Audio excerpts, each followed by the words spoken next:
Now, unless you've been hiding in your garage, then you know the story. The past week has been in the garage area and been the dust-up between Kyle Busch and rival owner Richard Childress following last week's truck race in Kansas. On Monday, NASCAR issued a statement, and the message was loud and clear. Childress was fined $150,000 and placed on probation for the rest of the calendar year. However, he was not suspended from any NASCAR races. NASCAR also reiterated that Kyle Busch did nothing to violate the probation he is already on. Here is NASCAR's official statement. The penalty we have announced today, being Monday, for Richard Childress reflects NASCAR's response to the incident. We feel this action is appropriate and are confident all parties involved understand our position on the matter and will move forward appropriately. So as soon as Childress and Busch arrived at Pocono this weekend, both gave their side to the story. Here's what they had to say earlier in the weekend. I guess the main thing is you know, I take all the responsibility for my actions last week. I'm very passionate about this sport. I'm passionate about my race teams, our fans, and I let my emotions come in front of my passion. I agree that NASCAR should have done something with me. I don't agree that they didn't handle a situation that happened on the cool-down lap.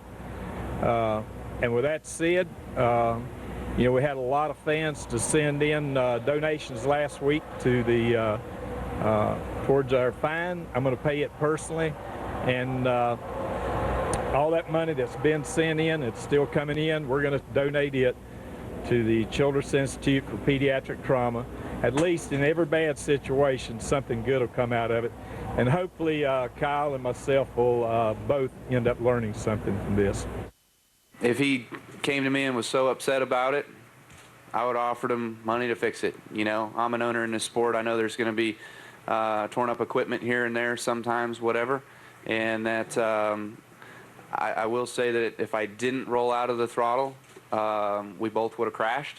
And that what brought it up, I guess, you know, me giving a congratulatory bump to Joey Coulter is what tipped him over the edge there. You know, I don't recall any time face-to-face conversation where Richard did tell me, if you touch another one of my cars, I'm going to come find you. I don't know if it was ever said in the media, but it was never relayed to me. So in the spirit of the season, it is our pleasure to say, boys, have at it. JR, hold my watch. Okay, I'll hold DW's watch. I'm going to teach this knucklehead a lesson. I'm going to knock your back I'm going to off. knock you out, boy. I'm going to take you down. You're going down. Daryl, Done. Daryl, you knocked my back off. You're D-double-O-N-E done. I can't believe you guys really did that, but that was kind of funny. Anyway, but now back to the serious part of the subject here. Do you guys think the penalty fit the crime for Richard Childress? Boys, have at it. Do you remember those words? They were issued by Robin Pemberton some 2 years ago in a press conference. So Robin Pemberton, he stands up and he goes, boys, have at it. We're going to get the TV ratings up. We're going to put our sport back on top. Boys, have at it was a verbiage that everybody said, hey, that sounds pretty cool. I think it's went too far. And I'm sad to say that I think Richard Childress is the new poster child. Kyle Busch walks away going, and Richard writes a $150,000 check. Daryl, I think, in my opinion, this is NASCAR's statement saying, boys, have at it is officially over. You know what? I think a suspension would have been all right. I think probation would have been all right. I don't think a fine was necessary. I just think that was over the top. But I do understand Richard Childress is a high-profile car owner, and we can't have high-profile car owners going in and starting trouble with the driver. So NASCAR was in a box.